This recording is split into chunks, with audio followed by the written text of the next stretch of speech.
नमस्कार, मैं हूं प्राध्यापक अशोक सिंह, रिजवी महाविद्यालय मुंबई से।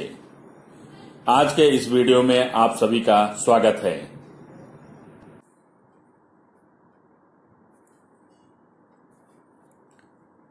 आज हम लोग 12वीं कक्षा हिंदी योग भारती में सम्मिलित 10वां पाठ ओजोन विघटन का संकट के बारे में पढ़ेंगे। ओजोन विघटन का संकट एक लेख है, वैज्ञानिक लेख है, विज्ञान पर आधारित, और जिसके लेखक हैं डॉक्टर कृष्ण कुमार मिश्र जी। बेशक ओजोन विघटन का संकट आज एक विश्वव्यापी समस्या बनी हुई है और आज की युवा पीढ़ी को इस समस्या से अवगत कराने के लिए ही 12वीं के पाठ्यक्रम में इसको शामिल किया गया है। इस पाठ को अच्छी तरह से समझने के लिए सबसे पहले हम लेखक का परिचय प्राप्त करेंगे। लेखक का परिचय: डॉक्टर कृष्ण कुमार मिश्र जी का जन्म 15 मार्च 1966 को उत्तर प्रदेश के जौनपुर में हुआ। आपने हिंदी साहित्य में विज्ञान संबंधी लेखन कार्य में अपनी विशेष पहचान बनाई है। आपने बनारस हिंदू विश्वविद्यालय से 1992 में रसायन शास्त्र में पीएचडी की उपाधि प्राप्त की। आपने विज्ञान को लोकप्रिय बनाने और जनमानस तक पहुंचाने का महनीय कार्य किया है, अर्थात महान कार्य किया है। इसके लिए आपने लोक विज्ञान के अनेक विषयों पर हिंदी में व्यापक लेखन किया है। विज्ञान से संबंधित आपकी अनेक मौलिक एवं अनुदित पुस्तकें प्रकाशित हो चुकी हैं। आप विज्ञान लेखन की समकालीन पीढ़ी के सशक्त हस्ताक्षर हैं। आप मुंबई के होमी भाभा विज्ञान शिक्षा केंद्र में वैज्ञानिक हैं। अब हम लेखक की कृतियों के बारे में पढ़ेंगे। लेखक की प्रमुख कृतियां: लोक विज्ञान, समकालीन रचनाएं, विज्ञान मानव की यशोगाथा, जल जीवन का आधार आदि। इनके विधा परिचय: प्रस्तुत पाठ विज्ञान संबंधी लेख है। वर्तमान समय में लेख का स्वरूप विस्तृत और बहुआयामी हो गया है। इसमें विज्ञान, सूचना एवं तकनीकी विज्ञान जैसे विषयों का लेखन भी समाहित हो गया है। विज्ञान जैसे विषयों पर अनेक लेख विभिन्न पत्रिकाओं तथा पुस्तकों के रूप में पाठकों के सम्मुख आ रहे हैं, जो ज्ञान वृद्धि में सहायक हो रहे हैं। अतः ऐसे लेख में विचारों को स्वतंत्र रूप से प्रस्तुत किया जाता है और किसी भी समस्या से जनमानस को अवगत कराने के लिए यह विधा बहुत ही अनुकूल है और उपयुक्त है। अब हम लोग सबसे पहले पाठ परिचय प्राप्त करेंगे। प्रस्तुत पाठ ओजोन विघटन का संकट में मनुष्य की सुविधाओं के लिए किए जाने वाले अनुसंधानों और उत्पादित किए जाने वाले साधनों के कारण पर्यावरण के होते जा रहे ह्रास की ओर संकेत किया गया है। ह्रास, नुकसान, क्षति। अनुसंधान, रिसर्च, इन्वेंशन, कि जो भी हम अपनी सुख सुविधाओं के लिए इन्वेंशन कर रहे हैं, खोज कर रहे हैं, शोध कर रहे हैं, तरह तरह के साधनों को हम जो है इकट्ठा कर रहे हैं, उपकरण जमा कर रहे हैं, कहीं न कहीं उसका दुष्प्रभाव हमारे पर्यावरण पर पड़ रहा है। उसी की तरफ जो है इसमें संकेत किया गया है। वर्तमान समय में ओजोन की परत में छेद होना अथवा परत को क्षति पहुंचाना मनुष्य की स्वार्थी प्रवृत्ति का परिणाम है। हमें यह भली भांति समझना होगा कि यद्यपि सूर्य हमारा जीवन दाता है, परंतु उसकी पराबैंगनी किरणें संपूर्ण चराचर सृष्टि के लिए घातक सिद्ध होती हैं, जानलेवा सिद्ध होती हैं। अतः आज यह आवश्यक है कि ओजोन के विघटन को रोकने का हम संकल्प करें और मानव जाति को इस संकट से उबारें। अब हम लोग पाठ की तरफ आगे बढ़ते हैं। वर्तमान युग विज्ञान और प्रौद्योगिकी का युग है। दुनिया में भौतिक विकास हासिल करने की होड़ मची है, स्पर्धा सी मची है, एक रेस है, दौड़ है। विज्ञान और प्रौद्योगिकी, विज्ञान साइंस और प्रौद्योगिकी टेक्नोलॉजी कि ये जो एरा है जिसमें हम जी रहे हैं, ये विज्ञान और तकनीकी पर आधारित है। बेशक दुनिया में इस समय भौतिक विकास हासिल कर लिया है, भौतिक सुखों को प्राप्त करने वाले तरह तरह के साधनों को, उपकरणों को उसने जमा कर लिया है। और बेशक इसके पीछे जो है अंधी दौड़ लगी हुई है। विकास की इस दौड़ में जाने अनजाने हमने अनेक विसंगतियों को जन्म दिया है, अनेक प्रकार की बुराइयों को जन्म दे दिया है। विसंगतियां, बुराइयां, अनेक तरह की बुराइयों को जन्म दे दिए हैं। प्रदूषण उनमें से एक अहम समस्या है। प्रदूषण, पॉल्यूशन, हमारे भूमंडल में हवा और पानी बुरी तरह प्रदूषित हुए हैं। यहां तक कि मिट्टी भी आज प्रदूषण से अछूतित नहीं रही। इस प्रदूषण की चपेट से शायद ही कोई चीज बची हो। सांस लेने के लिए स्वच्छ हवा मिलना मुश्किल हो रहा है। जीने के लिए साफ पानी कम लोगों को ही नसीब हो रहा है। पर्यावरणविदों का कहना है कि अगले 25 सालों में दुनिया को पेयजल के घनघोर संकट का सामना करना पड़ सकता है, अर्थात पीने के पानी की समस्या उत्पन्न हो सकती है अगले 25 सालों में। आज शायद ही कोई जल स्रोत प्रदूषण से अप्रभावित बचा हो। कुछ लोगों का कहना है कि अगला विश्व युद्ध राजनीतिक, सामरिक या आर्थिक हितों के चलते नहीं वरन पानी के लिए होगा। कुछ लोगों का मानना है कि हो सकता है कि आगे पानी की किल्लत हो, पेयजल, पीने के पानी की किल्लत हो और उस पानी के स्रोतों को पानी के लिए हथियाने के लिए विश्व युद्ध होने की संभावना हो सकती है। यह तस्वीर निसंदेह भयावह है, भयानक है, डरावना है, लेकिन इसे किसी भी तरह से अतिरंजित नहीं कहा जाना चाहिए।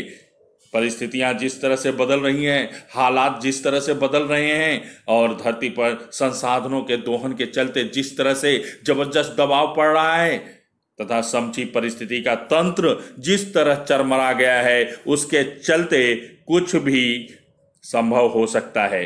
अर्थात जो तीसरे विश्व युद्ध की बात की जा रही है वो भी संभव हो सकता है।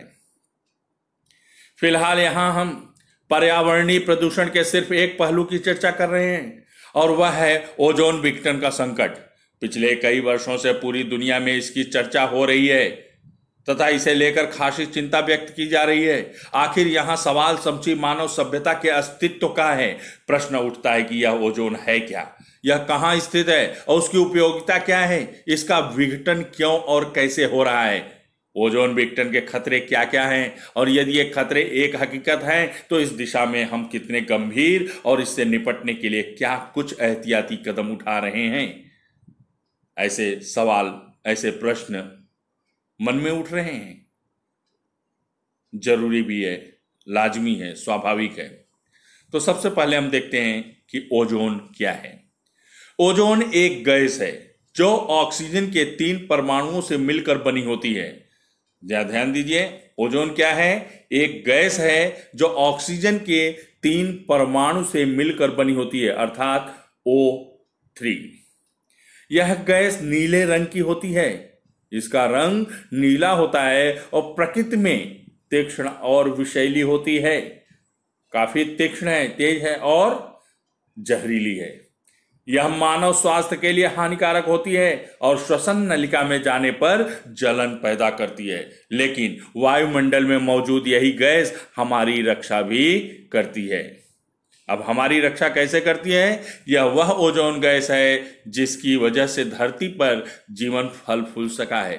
धरती पर जीवन के अस्तित्व का श्रेय एक तरह से ओजोन को ही कहा जाता है, क्योंकि ओजोन जो है हमारे वायुमंडल में ऐसे स्थित है जहां से सूर्य के गर्मी को अवशोषित करके उसे जो है छन कर नीचे आने देती है, अर्थात जो है पराबैंगनी किरणों को वो छान कर तब नीचे आने देती है, जिससे गर्मी हमको नियंत्रित रूप में मिलती है। अर्थात जो खतरनाक अल्ट्रावायलेट रेस, पराबैंगनी किरणें हैं, वो सीधे हमारे तक अर्थात इस धरती तक नहीं पहुंच पाती है। अब ये ओजोन कहाँ स्थित है, हम इसके बारे में पढ़ेंगे। ओजोन गैस धरती के वायुमंडल में 15 से 20 किलोमीटर की ऊंचाई तक पाई जाती है। वायुमंडल का यह क्षेत्र स्ट्रेटोस्फीयर कहलाता है। ओजोन की सबसे ज्यादा सांद्रता धरती से 25 किलोमीटर की ऊंचाई पर होती है। तो इस तरह से ओजोन गैस जो है हमारे वायुमंडल में पाई जाती है। अब ओजोन की उपयोगिता क्या है? ओजोन की उपयोगिता हमारे लिए क्या है, इसके बारे में हम पढ़ेंगे कि ओजोन किस तरह से जो है हमारे लिए कार्य करती है या हमारे लिए फायदेमंद है। जैसा कि हम जानते हैं कि सौर विकिरण में तमाम तरह की किरणें होती हैं। जो सन रेज हैं, सूर्य की किरणें हैं, उसमें भी तमाम तरह की किरणें होती हैं। इनमें दृश्य प्रकाश, अवरक्त किरणें और पराबैंगनी किरणें होती हैं। पराबैंगनी अल्ट्रावायलेट रेज। पराबैंगनी किरणें अल्प तरंग दैर्घ्य की किरणें होती हैं। ये किरणें काफी घातक होती हैं, खतरनाक होती हैं, क्योंकि इनमें ऊर्जा बहुत ज्यादा होती है। ऊष्मा अर्थात गर्मी बहुत ज्यादा होती है।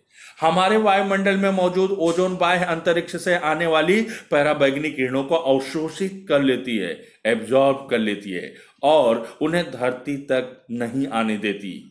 यदि ये किरणें बेरोक टोक धरती की सतह तक चली आएं तो इंसान के साथ ही जीवमंडल के तमाम दूसरे जीव जंतुओं को भारी नुकसान हो सकता है।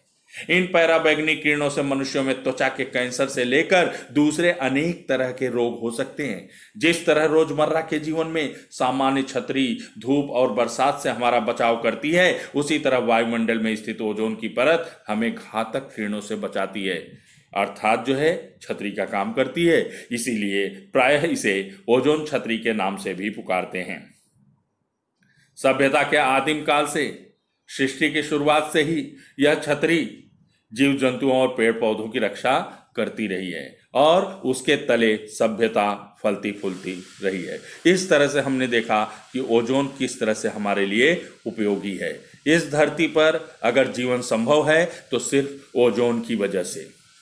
भौतिक विकास का परिणाम, जो हम भौतिक विकास कर रहे हैं, तरह तरह के विकास कर रहे हैं, विज्ञान और तकनीकी के आधार पर विकास कर रहे हैं, तरह तरह के सुख साधनों के उपकरण जो खोजे हैं, उसका जो है किस तरह से दुष्परिणाम इस प्रकृति पर, पर्यावरण पर पड़ रहा है, उसके बारे में पढ़ेंगे। विकास की अंधी दौड़ में हमने संसाधनों का अंधाधुंध इस्तेमाल किया है, बिना सोचे समझे, और इस दौरान हमें इस बात का ध्यान प्रायः कम ही रहा है कि इसका दुष्प्रभाव क्या हो सकता है, इसका जनजीवन पर बुरा प्रभाव क्या हो सकता है, इसका दूरगामी प्रभाव क्या हो सकता है, इसके बारे में हमने सोचा ही नहीं। तात्कालिक सुखों को हमने तवज्जो दिया, उसको महत्व दिया। आज परिणाम हम सबके सामने हैं। हमारे कारनामों से प्राकृतिक संतुलन चरमरा गया है। भूमंडल पर शायद ही ऐसी कोई चीज शेष हो जो हमारे क्रियाकलापों से प्रभावित न हुई हो। स्पष्ट है, ओजोन भी इसका अपवाद नहीं है, अर्थात भौतिक विकास का ही परिणाम है कि ओजोन का विघटन हो रहा है। ओजोन की जो सतह है, ओजोन का जो लेयर है, वो क्षतिग्रस्त हो रहा है। अब ओजोन का विघटन क्यों और कैसे हो रहा है, हम आगे उसके बारे में पढ़ेंगे। आइए अब देखें कि ओजोन का विघटन क्यों और कैसे हो रहा है। जैसा कि हम जानते हैं कि दैनिक जीवन में कीटनाशक, प्रसाधन सामग्री, दवाएं, रंग रोगन से लेकर प्रशीतक और एयर कंडीशनिंग वगैरह में प्रशीतन का अहम स्थान है। यहां पर देखिए, कीटनाशक हो, प्रसाधन सामग्री हो, दवाएं हो, रंग रोगन, फ्रिज, एयर कंडीशनर, सब में प्रशीतन का अहम स्थान है, मतलब कूल करने वाली यौगिका। सन 1930 से पहले प्रशीतन के लिए अमोनिया और सल्फर डाइऑक्साइड गैसों का इस्तेमाल होता था, अर्थात फ्रीज करने के लिए, ठंडा करने के लिए, कूलिंग के लिए पहले 1930 से पहले अमोनिया और सल्फर डाइऑक्साइड गैस का इस्तेमाल होता था। लेकिन कालांतर में उसके पश्चात इनके इस्तेमाल में अनेक व्यवहारिक कठिनाइयां थी, इसलिए उसका पर्याय ढूंढा गया। उदाहरण यह गैसें तीक्ष्ण थी और मानव स्वास्थ्य के लिए हानिकारक थी, अतः वैज्ञानिकों को एक अरसे से इनके उचित विकल्प की तलाश थी जो इन कमियों से मुक्त हो, जिसमें इस तरह की बुराइयां न हो, इस तरह की कमियां और खामियां न हो। इस क्रम में 30 के दशक में थॉमस मिडले द्वारा क्लोरोफ्लोरोकार्बन CFC नामक यौगिक की खोज प्रशीतन के क्षेत्र में एक क्रांतिकारी उपलब्धि रही। अर्थात जो है थॉमस मिडले ने जो है 30 के लगभग CFC नामक यौगिक की खोज की, जो से इस क्षेत्र में रिवोल्यूशन हुआ, क्रांति हो गई। अध्ययन से पाया गया कि ये रसायन सर्वोत्तम प्रशीतक हो सकते हैं, अर्थात कूलिंग का कार्य कर सकते हैं, क्योंकि ये रंगहीन, गंधहीन, अक्रियाशील होने के साथ साथ अज्वलनशील भी थे। इस तरह से ये आदर्श प्रशीतक सिद्ध हुए क्योंकि तत्कालिक खतरा उनमें नहीं था। इसके बाद तो प्रशीतन में सीएफसी का इस्तेमाल चल निकला जोरों से, धड़ल्ले से। प्रशीतन उद्योग में अमोनिया और सल्फर डाइऑक्साइड की जगह सीएफसी ने ले ली। इससे प्रशीतन प्रौद्योगिकी में एक क्रांति सी आ गई। तदनंतर अर्थात उसके पश्चात बड़े पैमाने पर सीएफसी यौगिकों का उत्पादन होने लगा और घरेलू कीटनाशक, प्रसाधन सामग्री, दवाएं, रंग रोगन से लेकर फ्रिज और एयर कंडीशनर में इनका खूब इस्तेमाल होने लगा। सीएफसी यौगिकों का एक खास गुण है कि ये नष्ट नहीं होते। इनका न तो ऑक्सीकरण होता है और न ही अपघटन होता है। न तो ये एब्जॉर्ब किए जा सकते हैं, न ये जो है खंडित किए जा सकते हैं, तोड़े जा सकते हैं। ये पानी में भी नहीं घुलते। यहां स्वाभाविक रूप से सवाल उठता है कि इस्तेमाल में आने वाले इन यौगिकों का आखिर होता क्या है। सबसे पहले एक अमेरिकी वैज्ञानिक एफएस रोलैंड का ध्यान इस प्रश्न की ओर गया कि जिस कंपाउंड को, जिस यौगिक को हम कूलिंग के लिए यूज कर रहे हैं, आखिर में वो जाता कहां है। उन्होंने इस दिशा में लगातार कई वर्षों तक अनुसंधान किया, रिसर्च किया, खोज किया, शोध की कार्य किया। उनका शोध पत्र जब 1974 में नेचर नामक प्रतिष्ठित पत्रिका में प्रकाशित हुआ तो पूरी दुनिया में हलचल सी मच गई, तहलका सा मच गया। अपने पत्र में रोलैंड ने निष्कर्ष दिया था कि ये यौगिक, कौन सा यौगिक, क्लोरोफ्लोरोकार्बन नामक जो यौगिक है, धरती की ओजोन परत को नष्ट कर चुके हैं। शुरू में लोगों ने रोलैंड की बातों को कोई खास अहमियत नहीं दिया, उसे महत्व नहीं दिया, उस पर ध्यान नहीं दिया। कुछ लोगों ने उन्हें आतंकित पर्यावरणवादी कह दिया कि वो डरा रहे हैं, कहकर उनका उपहास किया, उनका मजाक भी उड़ाया, माखौल उड़ाया। लेकिन कुछ ही साल बाद, अर्थात 1974 के बाद 1985, 11 साल के बाद, जब ब्रिटिश सर्वे टीम के कार्यों से रोलैंड की बात सही साबित हो गई, अर्थात ब्रिटिश सर्वे टीम ने भी पुष्टि की। टीम ने न केवल ओजोन विघटन की पुष्टि की बल्कि अध्ययन करके बताया कि दक्षिणी ध्रुव क्षेत्र में ओजोन की परत काफी छींच चुकी है, मतलब छिल चुकी है। उसका लेयर, उसकी सतह काफी पतली हो चुकी है, क्षीण हो चुकी है और उसकी वजह से वहां एक बड़ा छिद्र हो गया है। छिद्र, छेद अर्थात होल हो गया है। अमेरिकी उपग्रह निम्बस द्वारा भेजे गए चित्र में भी रोलैंड की बात की पुष्टि हुई। ब्रिटिश टीम ने चेताया भी कि यदि बहुत जल्दी, वार्निंग दिया, चेतावनी दिया कि यदि बहुत जल्दी ओजोन विघटन को न रोका गया तो ओजोन परत के छीजने से आने वाली पराबैंगनी किरणों से धरती के तापमान में वृद्धि होगी। धरती के तापमान में वृद्धि होगी, ग्लोबल वार्मिंग, भूमंडल का तापमान बढ़ जाएगा। इसे ही ग्लोबल वार्मिंग कहते हैं कि धरती के तापमान में वृद्धि होगी, भूमंडल का तापमान बढ़ जाएगा तथा अनेक तरह की त्वचा संबंधी व्याधियां फैलेंगी। व्याधियां, रोग, बीमारियां। त्वचा के कैंसर के रोगियों की संख्या लाखों में होगी। सीएफसी रसायन चूंकि हवा से हल्के होते हैं, अतः इस्तेमाल में आने के बाद मुक्त होकर ये सीधे वातावरण में ऊंचाई पर चले जाते हैं। अब देखिए, यहां पर हम देखेंगे कि किस तरह से सीएफसी जो यौगिक है वो किस तरह से ओजोन को क्षतिग्रस्त करता है।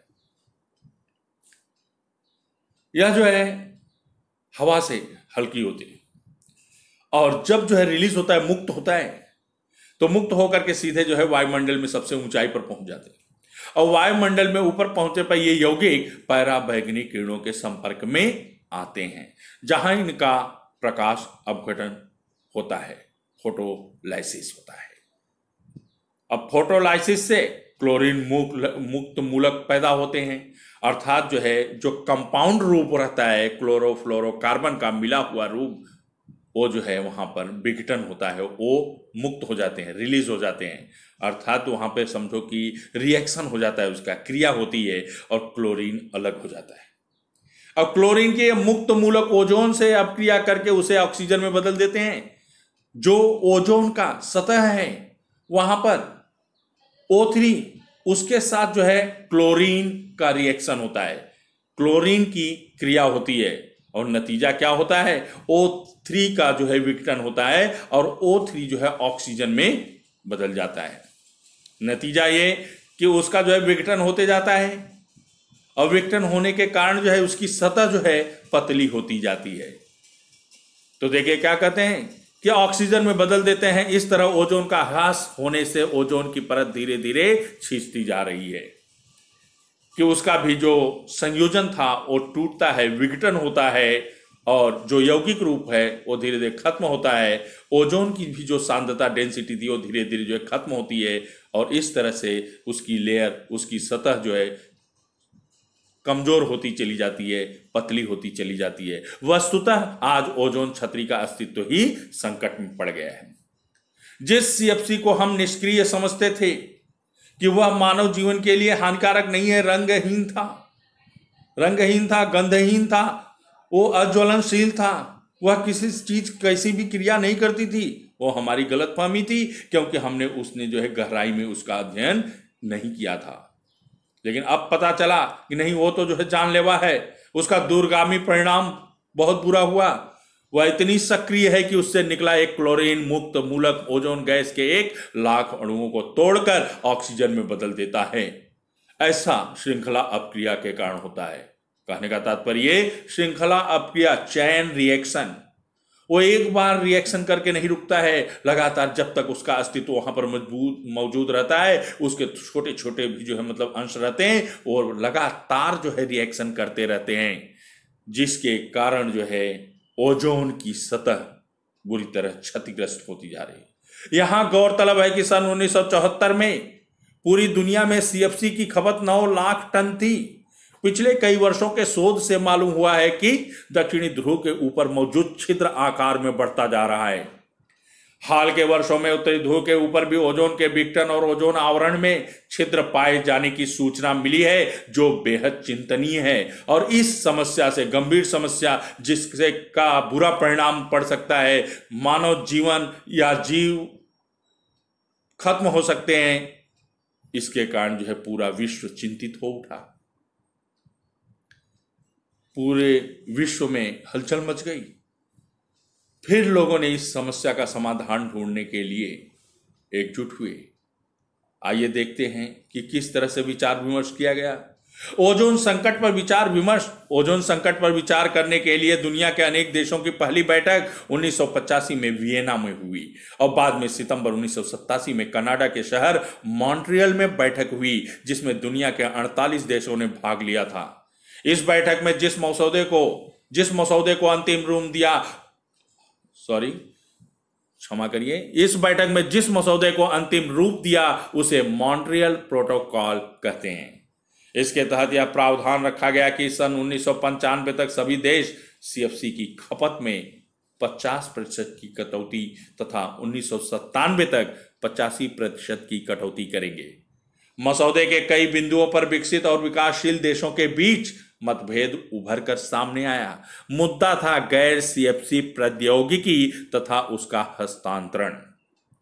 विकासशील देश चाहते थे कि इस पर आने वाला खर्च धनी देश वहन करे, क्योंकि ओजोन विघटन के लिए वे ही जिम्मेदार हैं। और सन 1990 के ताजा आंकड़ों के अनुसार पूरी दुनिया में सीएफसी की खपत 12 लाख टन तक पहुंच गई थी, जिसकी 30% हिस्सेदारी अकेले अमेरिका की थी। भारत का प्रतिशत मात्र 0.6 था। भारत की तुलना में अमेरिका की सीएफसी की खपत 50 गुना ज्यादा थी। समस्या पर विचार करने के लिए लंदन में एक बैठक हुई, जहां नए प्रशीतनों की खोज और पुरानी तकनीक में विस्थापन के लिए एक कोष बनाने की मांग की गई।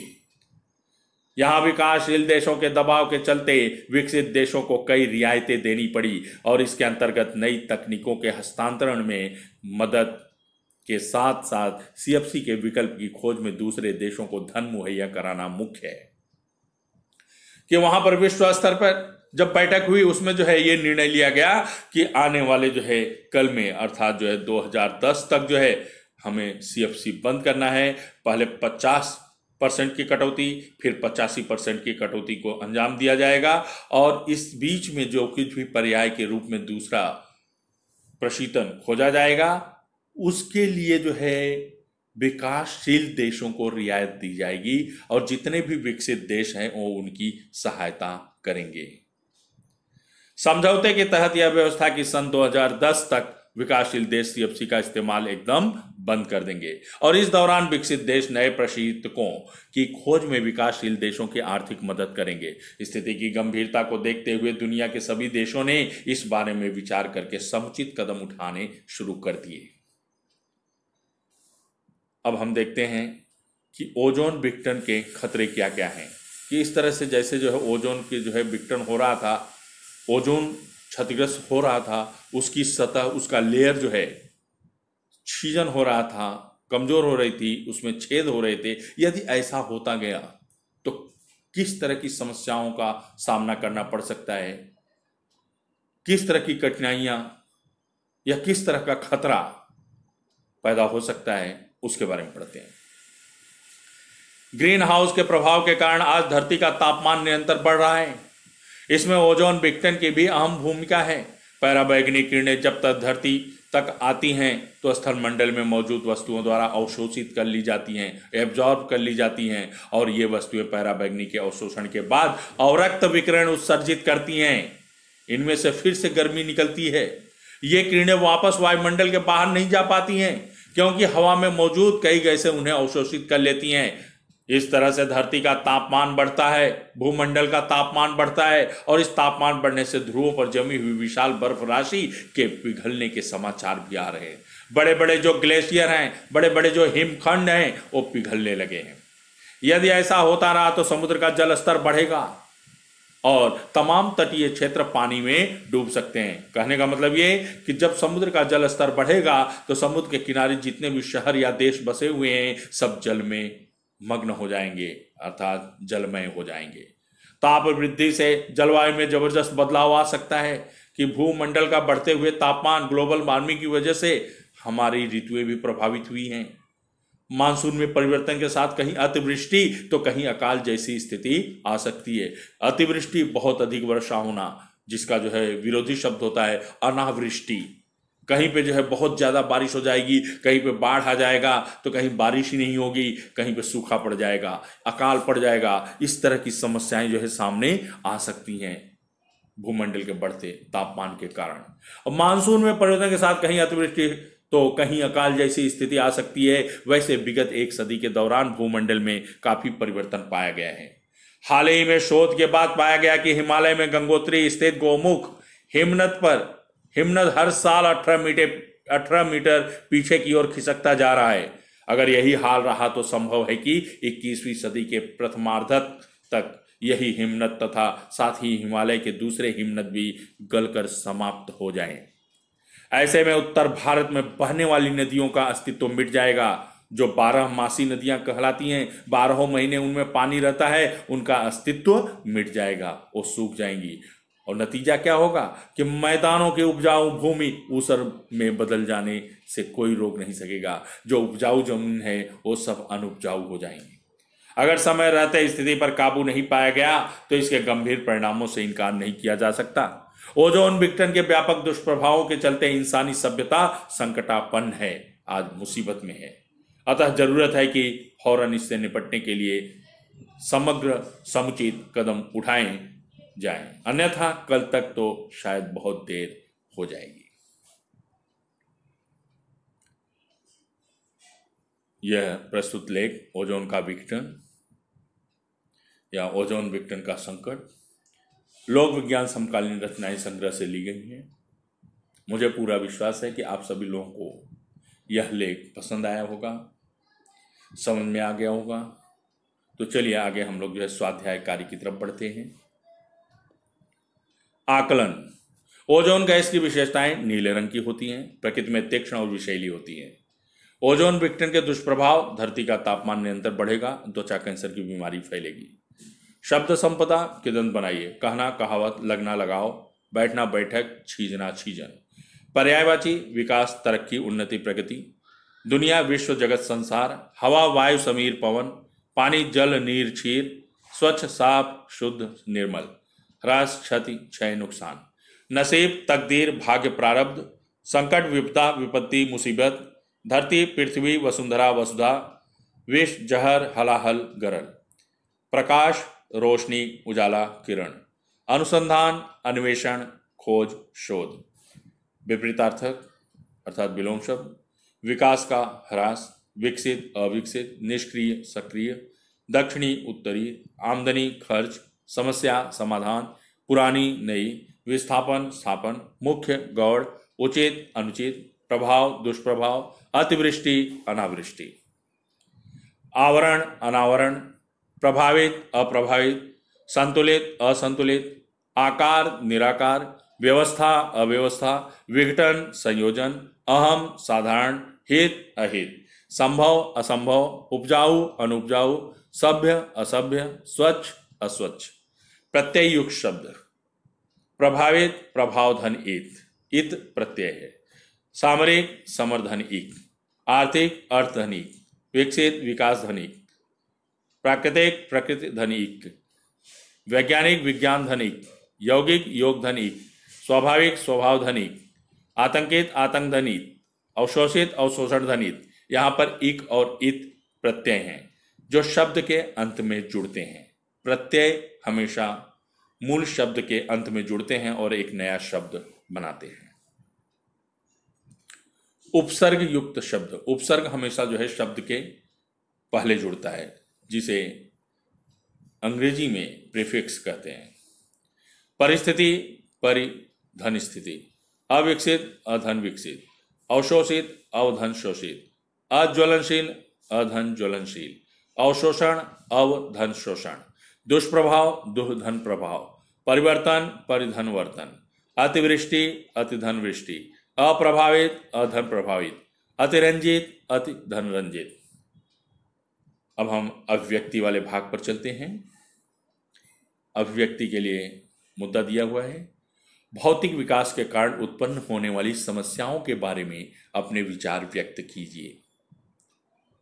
भौतिक विकास के कारण पर्यावरण संबंधित अनेक समस्याएं उत्पन्न होती हैं। सबसे पहले शहरीकरण और औद्योगिकरण के कारण हमारी वन संपदा नष्ट होती है, जिसके कारण वायुमंडल और पर्यावरण प्रभावित होता है। एसी और फ्रिज के उपयोग से क्लोरोफ्लोरोकार्बन गैस निकलती है, जिससे ओजोन परत प्रभावित होती है। फिर पैराबैंगनी किरणें सीधे धरती तक पहुंचने लगती हैं। इन पैराबैंगनी किरणों के कारण भूमंडल का तापमान बढ़ने लगता है, हिमखंड व ग्लेशियर पिघलने लगते हैं, कहीं अतिवृष्टि तो कहीं अनावृष्टि होने लगती है। यदि इसी गति से भूमंडल का तापमान बढ़ता रहा तो वो दिन दूर नहीं होगा कि समुद्र जल का स्तर बढ़ेगा और समुद्री तट पर बसे शहर और देश जलमग्न हो जाएंगे। यह अभिव्यक्ति का हिस्सा है। आप अपने विचार प्रस्तुत कर सकते हैं। हो सकता है कि आपका विचार थोड़ा भिन्न हो। यहाँ पर आदर्श उत्तर के रूप में इसे प्रस्तुत किया गया है। आप अपने विचारों को प्रस्तुत करने के लिए पूरी तरह से स्वतंत्र हैं।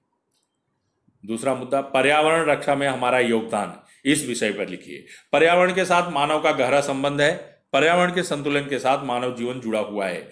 हमने ही भौतिक सुखों की लालसा में विश्वव्यापी अत्यंत घातक समस्या खड़ा कर लिया है।